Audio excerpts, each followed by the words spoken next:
Welcome back. The Federal Energy and Natural Resources Minister is in Charlottetown hearing about initiatives here, and a long list, no doubt, of what folks would like to see him and the federal government get involved in. Tim Hodgson joins us from the island capital. It's nice to see you, Minister. Nice to be here. What are you hearing are the top priorities from those that you've met with so far?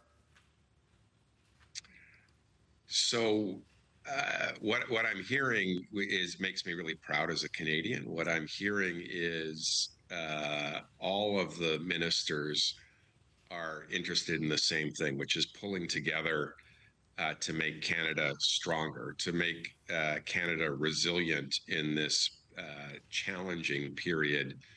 You know, we saw last night that copper got a 50% tariff increase put on it for August 1st.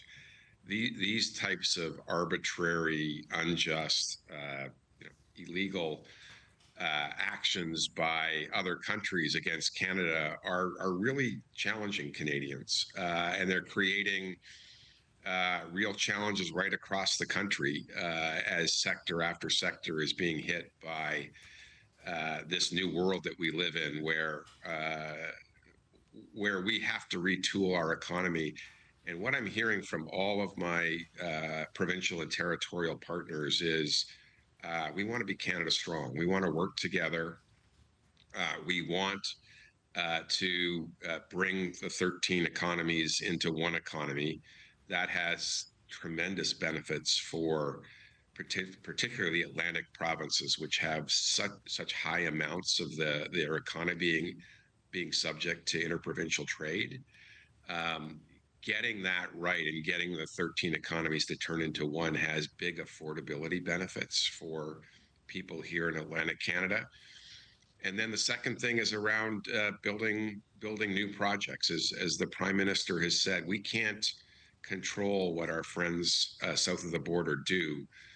What we can do is we can control what we do. And if we build Canada strong and create the new high-paying jobs, permanent jobs that'll come with some of these projects of national interest, that'll buttress us against some of the instability that is being created outside of our borders. Let me ask you about energy projects. All maritime provinces have flagged wind energy as a potential one from this region. Nova Scotia would like a cable to export electricity to other markets to the west.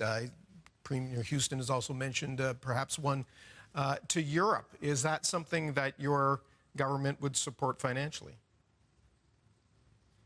So the main project that's been talked about by all four Atlantic premiers is the Eastern Energy Partnership, which would see a strengthening of interties between the four Atlantic provinces, so that each province could benefit from the other's strengths with respect to energy production.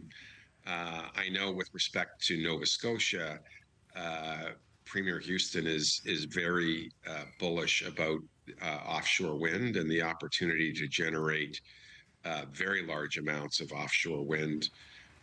That will buttress a number of projects around Atlantic Canada, and would work in conjunction with some of the projects that New Brunswick is talking about, Newfoundland is talking about. And in that project, we're actually talking about connecting the region up with Quebec as well. And so that's a real opportunity to create long-term, well-paying, responsible, clean jobs here in Atlantic Canada for Canadians. What about bringing a line from the west to the east? New Brunswick would like to see natural gas, but it would require a pipeline extension through Quebec that has been dicey in the past. Is that something that you can see happening? So, again, the federal government is going to work with provinces and proponents. If there's a proponent that wants to develop some linear infrastructure to bring electric transmission, to bring other forms of infrastructure and potentially a pipeline.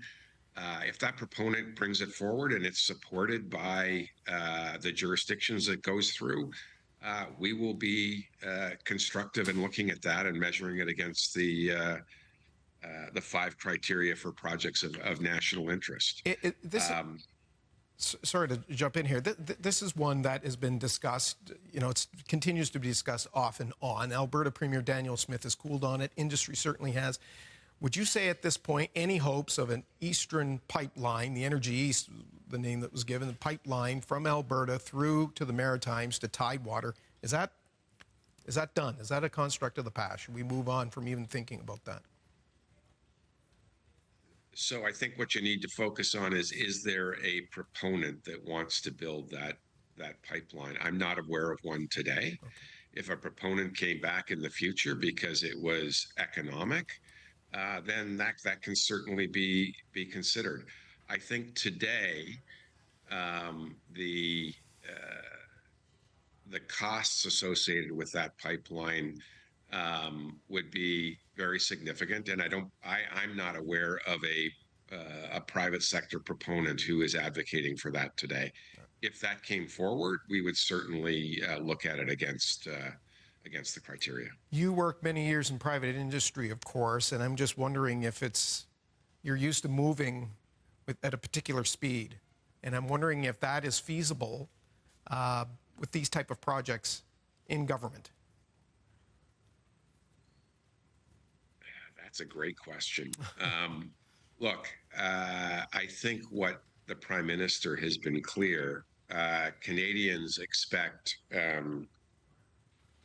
sorry, we got a little phone call there. Canadians expect us to do things differently. We have committed that we are going to do our regulatory reviews in 2 years. That is faster than it's been done before, but that's what the Prime Minister campaigned on. He campaigned on the reality that if we are going to win this trade war that's been imposed on us, we are going to need to do things we have not done really in our history, and we're going to need to do things we haven't done at this speed since probably World War II. But that's what we got elected to do. That's what Canadians expect us to do. And that's what we have every intention of doing. Minister, I know you're in Charlottetown for another little while. We certainly appreciate you taking some time for us tonight. Thank you very much. I'm really enjoying being here. That's the Minister of Energy and Natural Resources. We'll take a break. We'll be back right after this.